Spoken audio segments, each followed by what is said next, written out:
కార్యకర్తల అసంతృప్తి ఉన్న చోట ఎక్కువ మార్చాడు.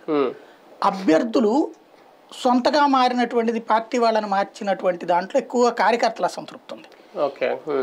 కొన్ని మాత్రం కుల సమీకరణాల వల్ల మార్చాడు. కొన్ని మాత్రం కుల సమీకరణాలు. ఇప్పుడు ఫర్ ఎగ్జాంపుల్ ఏలూరు ఎంపీకి కుల సమీకరణాల కారణంగా యాదవ్ని తీసుకొచ్చాడు.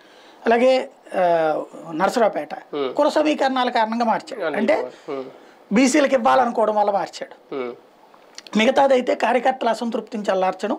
స్థానికంగా కొంతమంది ఎమ్మెల్యేలు అయితే ఈ ఇసుకది గవర్నమెంట్ ఫ్రీ అన్నా కూడా అక్కడ దానికి మినిమం ఛార్జెస్ వసూలు చేశారట. కొంతమంది ఎమ్మెల్యేలు అయితే దాన్ని ఏమంటారు, తిరుపతి టీటీడీకి పంపించే లెటర్ కూడా డబ్బులు వసూలు చేసిన వాళ్ళు ఉన్నారు.